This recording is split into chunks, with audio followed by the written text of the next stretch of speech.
Welcome to the Historical Romance Sampler Podcast, the place for you to find new historical romance books and authors to fan over.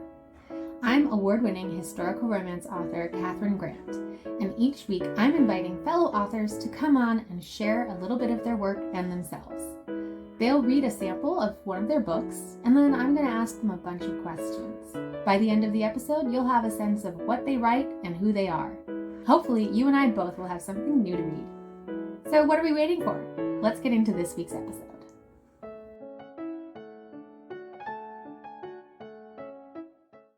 All right, well, today I am joined by Alivia Fleur from the other side of the world, which is very exciting. Alivia writes stories full of humor, history, and heart. Her steamy short story, The Portrait Sitting, is the winner of the Romance Writers of Australia, Ruby, for Best Novella.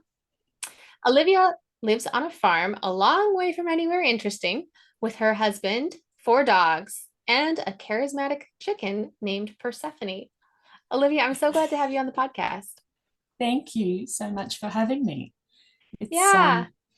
It's lovely to speak to people because, I don't live in a capital city, so even meeting other Australian writers is not something that I do very often. So it's just nice to be part of a community. So yes, I feel the same, even though I live in New York City, where theoretically I could meet a lot of writers.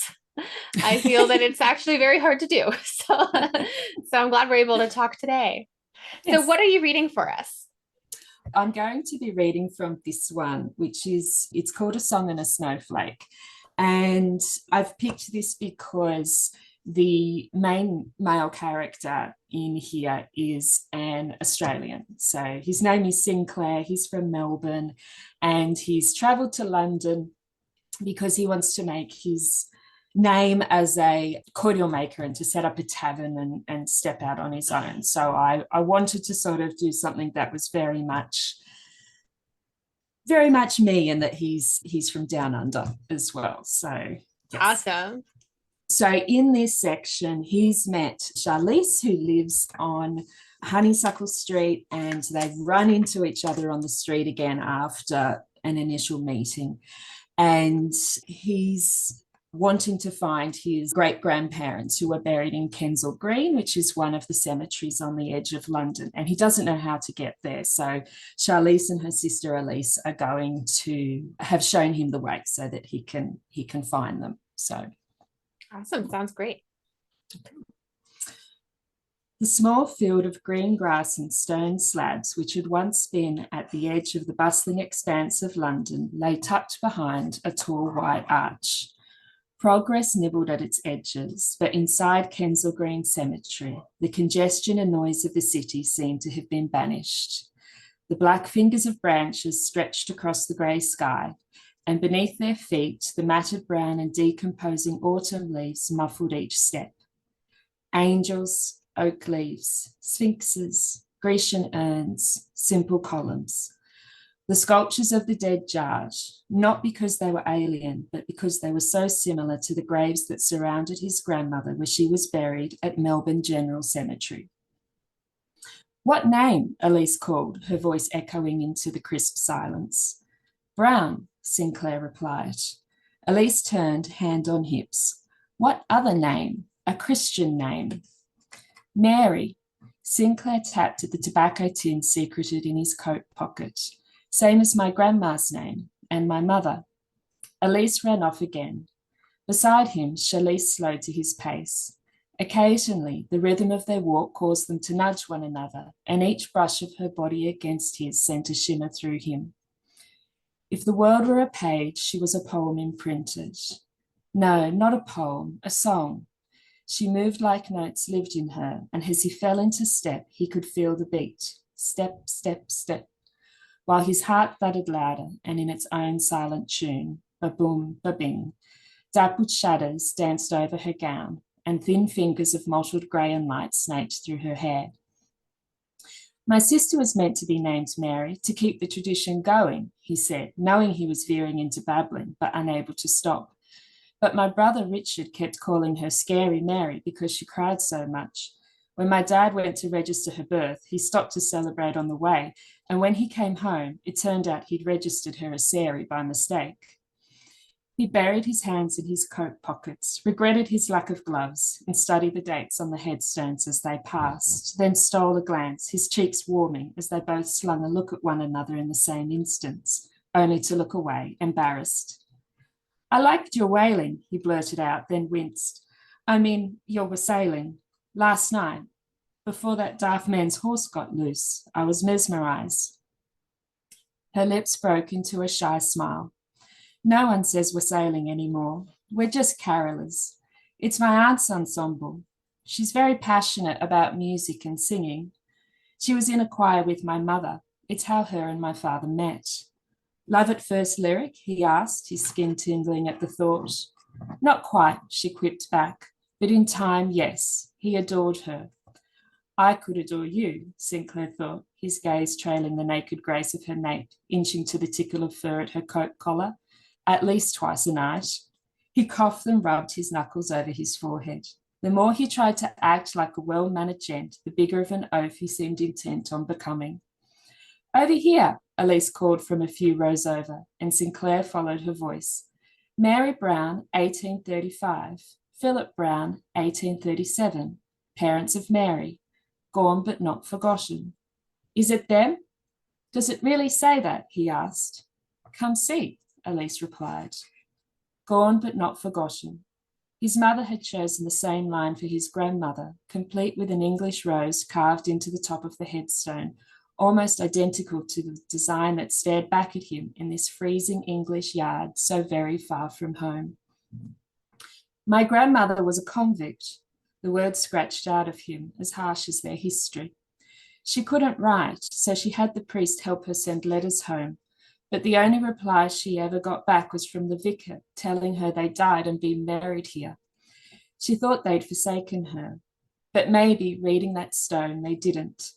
He reached into his pocket and pulled out the tobacco tin, then pushed his nails against the tin lip and, fingers tensing, cracked the little container open.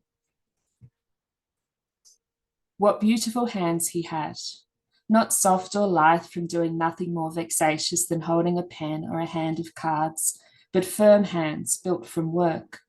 Thin veins snaked over their back, a hard-worn nail flush against a slightly rough thumb, and while every inch of them spoke of effort and might, he held the tin like a child might raise up a favourite toy or a comforting blanket. Charlize couldn't help but lean closer, desperate to learn a little more of this man who was 3 parts hard as macadam and 1 part soft as flannel. My grandma's last words to me, he said, his voice an ache, before she slipped away. She made me promise I would one day bring a piece of her home. Nestled in the tin lay a delicate silver hook of grey hair tied with a thin blue ribbon. His finger grazed, barely touching it, his face distorting into a mix of pain spliced with love. It was the last thing she ever said. He squatted at the base of the grave and scratched at the ground, carving out a little cavity in the dark soil, his movements mechanical. Dirt caught along the sides of his fingers and beneath his nails. Charlize stripped her gloves, knelt beside him and clawed at the earth with him. Cold, almost frozen and rough with grit, the soil rubbed hard, refreshing in its rawness. How many holes had they dug to plant roses as children? How many weeds had they pulled from the garden? How much distance had been placed between her and the beauty of the ground since her mother's loss? Charlize scooped out one last handful of tumbling soil, then heaped it into a little pile. Sinclair placed the lock in the depression, then kissed his fingers and raised them to the sky. In the next life, Mary Brown, he whispered, and with a firm shove, heaped the dirt over. He remained still, sitting back on his heels, head bowed. The wind whispered through the few remaining leaves and ruffled his hair. Charlize let the coldness infiltrate her, and the frostiness made her fingers tingle. If she stayed here, would she turn to ice? Perhaps she would become a statue amongst the angels, bowing her head in repentance, praying for the redemption that would only come at the end of a church aisle. A cheerful trill broke the silence. Above them, a robin chirped as it hopped between branches, and little plumes of mist escaped from its beak. Another bird called back in reply, and the pair of redbreasts bounced between the naked branches before taking wing to the other side of the path. I think she's happy, Elise said, following the flight of the birds across the cemetery, a smile in her voice, even though it carried a weight beyond her years. Do you think that's your grandfather flying with her? Sinclair huffed a laugh as he stood and brushed the dirt from his palms. I doubt it. She didn't know him that well. Actually, I'm not sure she knew him at all. How could she not? We really should leave Mr. McIntyre to his mourning, Charlize interrupted her sister, trying to send her a message to hold her tongue. Realization lit Elise's expression. Sinclair shoved his hands into his pocket. It doesn't bother me. My grandmother's story, and my mother not having a father. Well, not one that gave her a name. Charlize's cheeks burned hot as she tried to find the right etiquette to cover a blunder like the one she had just made. How many books had she pored over? How many lessons from father to ensure she didn't stand out in a parlour once she entered society? Nothing she had learned covered what to do when someone wasn't embarrassed about such things, yet she had just told him he should be. An unconventional situation called for an unconventional answer. She stood, then held out her elbow. Why don't you escort us to the gates and tell us about her on the way? Strips of light crossed Charlize's skirt as they strolled, while Elise flitted along the path as light as one of the robins. For a man not wearing gloves, heat still beat from his light hold around her bicep, each tiny indentation of his fingers like a brand through her sleeve. A warm fizzle traced her spine. She should declare herself promised, but apart from accepting their offer of assistance, what right did she have to assume he thought anything more of her? Would she embarrass him again with her arrogance? And she couldn't shake the thought that perhaps, if everything hadn't gone so horribly wrong, this is what courting would have been like. All shy smiles and fumbled etiquette. Was there any harm in just enjoying this moment? I'd prefer you call me Sinclair, he said, his voice a warm drizzle through the cold air. My father is Mr. McIntyre. It doesn't sound right to my ears. Call me Charlize, she said, half turning towards him. Your grandmother sounds fascinating. He laughed, and she could hear the easing of the burden in his voice. She was something. I suppose she had to be. She was transported at 18. Because of her relationships? That came later, he said, shaking his head. And I think it was just one or two redcoat gents she became friendly with, just enough to help her get by. Her crime was breaking stocking machines in Leicestershire when steam engines put families out of work. She was protesting the changes that made her family homeless and drove whole villages into the city to look for work. But if you think my grandmother is something, she's barely a speck on my mother, he continued, his voice thick with pride.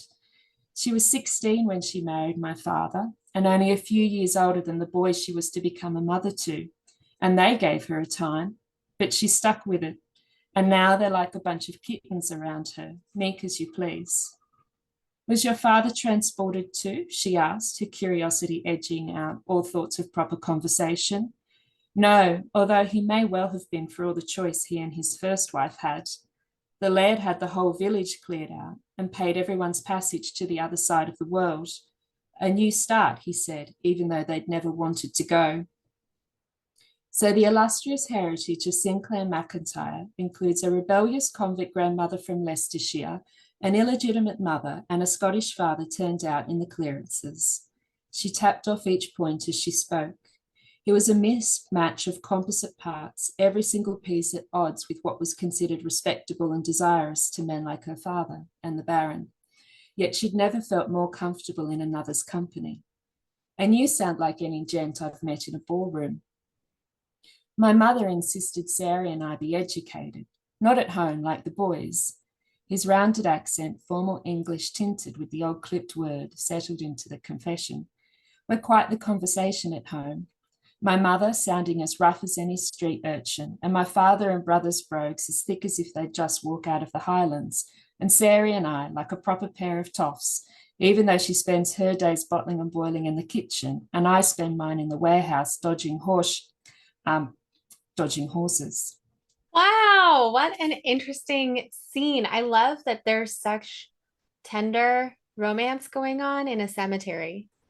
Yeah. And particularly that it's a Victorian romance, because that Yeah. feels very appropriate. Yes, they were very much about that whole iconography and Yeah. yeah. So. Yeah. Well, I have a lot of questions for you about what you just read and about you, but first we're going to take a quick break for our sponsor. Hey samplers, it's Katherine Grant. I am interrupting this episode to tell you how to get a free book, The Viscount Without Virtue. First, go to bit.ly/HRSFAN. Go through the checkout process. This is where you add the promo code HRSFAN. As your last step, just download your free ebook to your e-reader.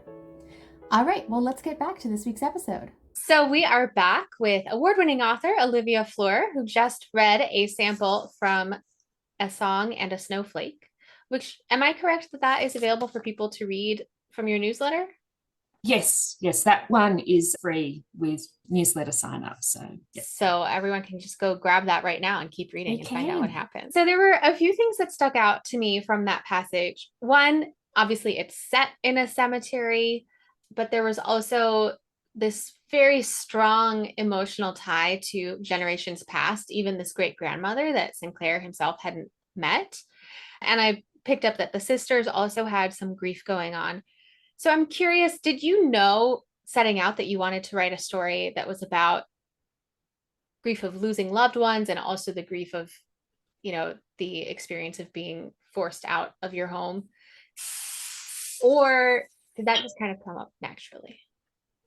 I never really know what I'm doing when I start. So I often feel like when I'm writing, it's kind of like sketching something where I'll have, like I knew when I was writing this that it would be a working class Australian character and that it would be, that the female would be, a ruined character. So I had sort of things that I wanted, but in terms of piecing together, no, I never know what's really going to happen. I'll know that I need a scene that has some kind of connection or some kind of emotional, whether it's the lead up to the kissing scene or, in this scene, they're getting to know each other with nobody else around, really, apart from Elise. So it's sort of what ways can you tell a story that reveals a bit about those characters and brings out their backstory and all those interesting things about them, whilst also showing them connecting and moving the story forward. So, clueless the whole time. While your subconscious delivered. It was a really beautiful scene. I loved that moment when she's looking at his hands and there's so much revealed just from his hands. There was also a lot of historical detail in that scene. Like there was the lock of hair, there's, the reference to the Luddites and also to the clearances, wassailing. So can you talk a little bit about your research process? I just love that part. That's why I started to write fiction. So I work as a historian, but writing fiction felt to me like a new way of researching things that I don't get to do at work, because obviously what I do at work is very Australian based. So there are stories from, France and England and all over the world that I wanted to learn more about. So I probably go a bit too deep on the on the research, but I really love it. And also for me to write a character, I really have to have a huge amount of backstory from them. So I had to, particularly because Sinclair is Australian, I needed to know what that looked like in terms of when his grandmother arrived and making sure that fit in time-wise when there was transportation. So it's always back and forth. I don't do a whole lot of research, then sit down to write. I'll read a couple of non-fiction books, or I'll have an idea already and then I'll start writing, and then I'll come across something where I don't know. So with this book in particular, it was sort of, well, if his father's Scottish, it's like, well, what did that look like? What did Scottish migration to Australia look like? And then I went off and did some research and then incorporate that in and then move forward with the next bit. So it's very much, I'll be researching the whole way through. Yeah, that's so interesting. I did not know you're a historian. Every time I meet a historian who's also a writer, I'm like, I want to talk to you so much. So the question I would like to ask you is, how do you think about the line between historical accuracy and narrative joy? I don't like deliberate bending. Like, I think if you know something is true, but I also really love the idea of the possible. Is it you might not have an actual historical reference of this type of thing happen, but is it possible that it happened?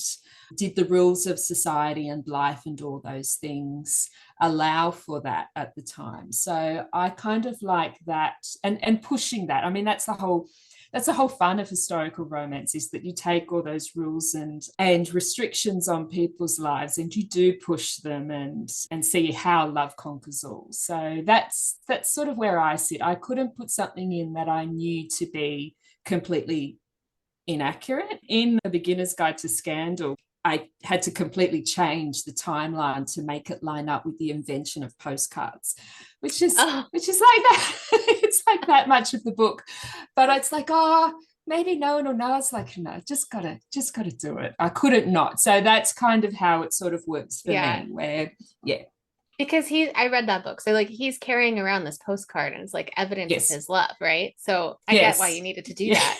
Yeah. And of course postcards came out of the Paris siege. So originally Scandal was going to be set 5 years before, but then the siege doesn't happen until after that. So yes, so there's so much history to know.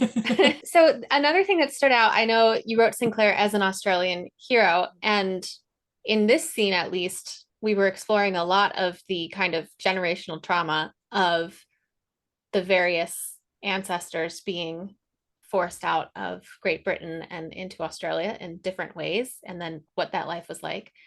Do you feel that you have an Australian point of view that you bring to historical romance? Absolutely. It's impossible not to.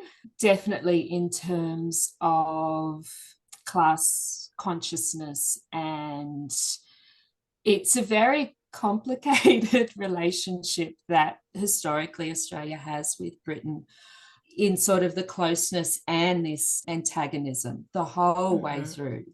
And so it's very hard to know how to describe, but I find it very hard to think in any other way from that perspective, and very much about the working class and, that sort of idea of taking all these sort of ideas and what's going on in Britain at the time and transporting them to another place and then seeing how that plays out. So, and then of course, Sinclair goes back and sees this country where he doesn't fit in. He's a nobody because of his working class background.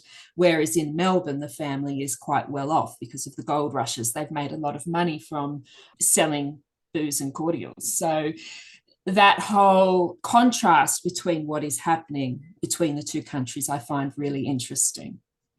Yeah, that is very interesting. And do you have plans to write more Australian characters? Yes, I do. Nice. I think in my book 4. So yes, I think I need a plucky Australian woman to go and find her fortune. So yeah. Nice. I love that. I know you do some drawing and sketching and visual arts as well. So do you feel that your creative mind is very visual? But how does your creativity work? Yeah, visual, but also moving. I have to move a lot, like with my hands all the time, put them down. But when I get stuck, if I'm writing and I come up against something, I need to move location, or I mean, going for a walk is just the best thing ever. But also, I always used to think I was visual, but then when I plot with Post-it notes a lot and a lot of different colors. And so it's the moving between them that actually helps me when I have to come across and get a different colored note or those types of things. So definitely creative visually, but a lot more about movement. So the sketching moves me from my desk and I sit outside, and and I'm not very good, but I do enjoy doing it, and it's a different part of the brain that you are accessing. So yeah, it's sort of all those things happening at once. Yeah. But I also really love music. Like, I can't play music, but I really love music. So just listening to different songs, and for every book I write, the first thing I do actually before I research anything is I put together a playlist, and I'll put together that playlist over a long period of time, and it's a timed playlist. It's always 60 or 90 minutes. I call them mixtapes. So the same as an old mixtape, you can't go over the end of the tape. And so having that kind of creative input from other people definitely helps me as well. That's very interesting. Do you change it up as you're writing? Like, you're like, oh no, this song actually doesn't fit the story that I'm Yeah, I was doing that last night, actually. There was a couple of songs that weren't quite right. So then I had to go hunting for new ones that might work to come in. And I really enjoy that. I'll often be writing and I'll have Spotify going with a random playlist of something it suggests, or finding something completely different, or just putting in a random word and seeing what it throws up. So yeah, I do explore music a lot. That's so cool. Can't sing I have one more question before our fun segment. Just who are some of the authors who have influenced you? Oh, not a typically romance writer, but one of my favourite writers is Kate Forsyth, who's an Australian historical fiction writer. But all her stories have happy endings, and they always have a little bit of romance to them. And she just writes so beautifully. And I remember when I was starting to write and trying to get my descriptions better, I would look at her work and just find a paragraph where she sets up a scene and try and break down each character, like each sentence. What is she doing? Here she's showing the landscape. Here she's showing the character, feeling the cold or what have you. And I just adore her writing. Well, it's good to know. I actually have this prejudice against historical fiction that there are no happy endings. So it's good to know I'm a wrong. lot of the time they are. And that's probably why I do like Kate Forsyth, in that it does have that. That's like a safety thing. She promises that it will have a nice ending. Yeah. Yeah. When I was like 12 and transitioning out of the historical fiction for elementary and middle schoolers, which always has a happy ending, I got into, I think it's by Jean Rhys. It was this historical fiction about a sister of Henry VIII, and she gets married and all of that. But like, she gets cheated on. She, her first husband dies. Her second husband isn't great. And then like it ends with her dying. Like, it was following her real life, which was not pleasant. Yeah. And I was like, I remember being in my room as a 12-year-old being devastated. Yeah. And so I still have that wound that I'm trying to heal. Well, that's the comfort of historical romance, in that you can sort of go through it. There's so much safety net to it. And that's what really drew me to it, because history is so awful and hard and harsh. And so reading historical romance is a way to still engage with that sort of past and the olden days, that I really love, but without having to wonder what's going to happen and is it going to be a happy ending, because it's going to be a happy ending. And I think that's wonderful. I think that's the most amazing thing, that you can, that authors write these compelling, engaging stories, and you go through hundreds and hundreds of pages knowing how it's going to end, and you still read it. Like, that's extraordinary. So yeah. And it's worth it, because like, I would say people might look back on our times and say, gosh, that was terrible. There was a whole pandemic and everything. What a terrible time. Why would you want to read a book about that? But, there are stories of joy. So it's nice to make room for that in historical fiction. Okay, well, now it is time to find out how much of a rule breaker you are. Do you love it or leave it when protagonists meet in the first 10%? Love it. How about dual point of view narration? Yes, love it. How about third person past tense? Love it, but don't need Okay. it. How about a third act breakup or dark moment? Leave it. Always end with an epilogue. Leave it. Oh, interesting. Depends on the story. Share research in an author's note. Love it. Well, Yeah. then I think I can safely say that you are a romance rule follower. Just a little bit. I don't like to stray too far. Well, this has been really wonderful. Thank you so much for joining the podcast. Before we go, how can our listeners find you and your books? The best place to start is on my website, which is just aliviafleur.com, and that's where you can find A Song in a Snowflake. It's got such For a free. beautiful cover. For free, yes, for free. And otherwise, my books are in all stores, so in Kobo Plus, on Amazon, Barnes & Noble, Apple, Google, so all the places. And libraries. Yes, Well, I'm going to everywhere. put that in the show notes so everyone can find your website. Thank you. Yeah, thank you. So everyone go get A Song in a Snowflake for free. And is it a Christmas story? It's set at Christmas. It's not particularly about But it will Christmas, scratch but yes, that it is. itch. It is, yeah. It's just got enough of Christmas adjacent, I think it's been called. Nice. Awesome. Well, thank you so much, Alivia. That's all right. Thank you for having me. That's it for this week. Check out the show notes where I put links for my guests, myself, and the podcast. Until next week, happy reading.